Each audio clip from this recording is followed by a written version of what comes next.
Welcome to this quick tutorial on setting up product bundles in the Fly Bundles app. Upon entering the app, you'll be greeted with the first screen. You'll be landing on this page after accepting the pricing. We'll start with ensuring that the app embed is enabled on our store. Let's hit save and return to the app.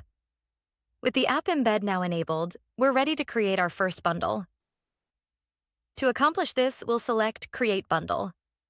At this point, you can reach out to us for a quick onboarding session or skip it altogether. As I progress, I'll name my bundles accordingly and proceed to Create Bundle.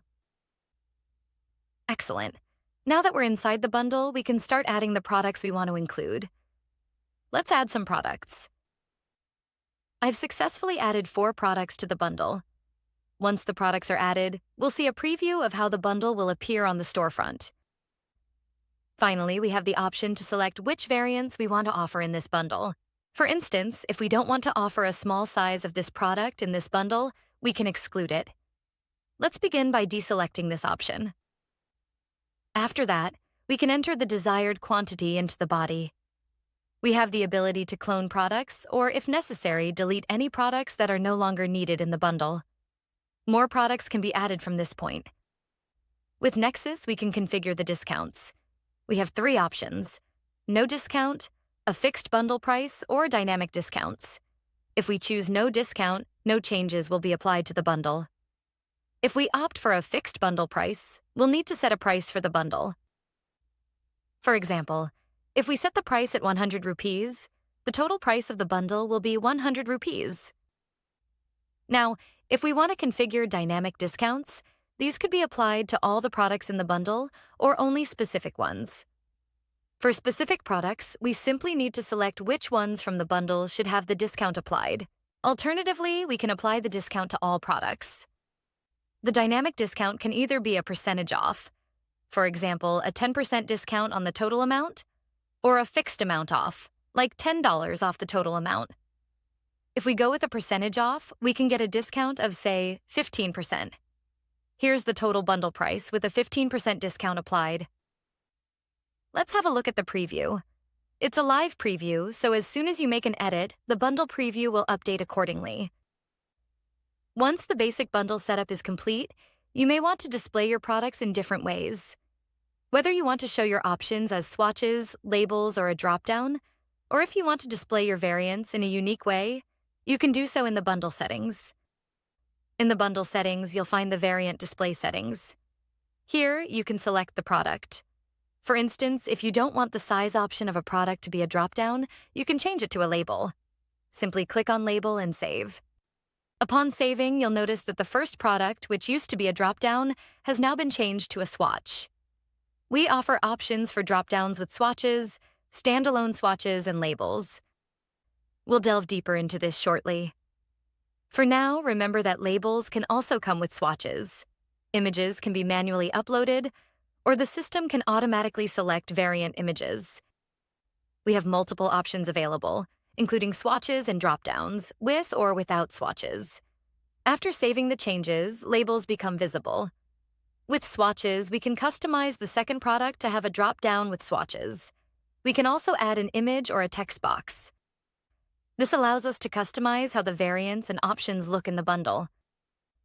Once the basic bundle setup is complete, we can further customize elements such as the font size, border, color, sizes, image size, width, and height. To do this, we simply navigate to the Design Control panel and select Customize. This opens a modal where we can preview how the design will look on both mobile and desktop. We can also adjust the image size, reducing or increasing it as needed. If some images appear cropped, we can adjust the setting to Contain for a better view.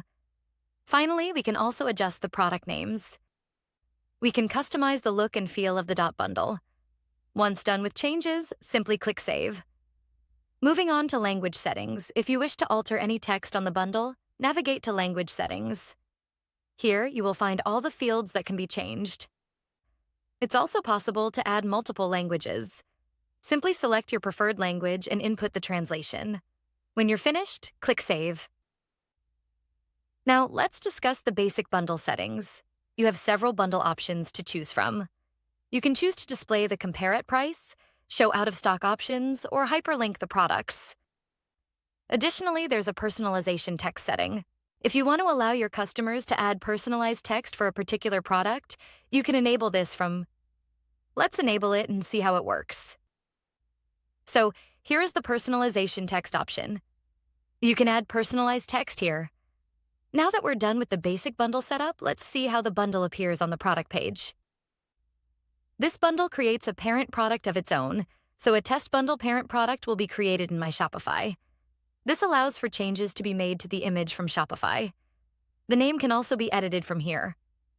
This includes the ability to edit the parent product name, image, and other details. This process creates a product in the Shopify admin. Upon proceeding to preview the bundle, a feedback model opens up. Any issues encountered can be reported here. Upon viewing the bundle again, it is automatically placed over the Add to Cart button, using the native Active Cart button. This bundle is a basic bundle, which can be customized to better fit your theme. Given that the theme used here is very basic, the bundle is placed on the product page automatically, specifically on the bundle parent product page. This bundle is the parent product that's created for this bundle on Shopify, and it is automatically embedded. If you're interested in featuring your bundle on other product pages, such as individual constituent pages, to boost upselling, you can easily do so. Apart from the bundle's parent product page, the bundle can be displayed on any other page. To do this, navigate to the Display Bundle Widget On section. Here, you can choose where you want to place the widget, whether it's on constituent products or specific products. You can place the bundle wherever you see fit. For example, if you refresh the page and navigate to an individual product page, you'll find that your bundle is embedded there, just below the button. This serves as an effective upselling option, as the bundle is automatically placed on the individual product page. Furthermore, we offer several other options to upsell your bundle. When you click on the Bundle Upsell section, you'll find options to place a widget on the individual product pages. This widget will redirect customers to the bundle product page.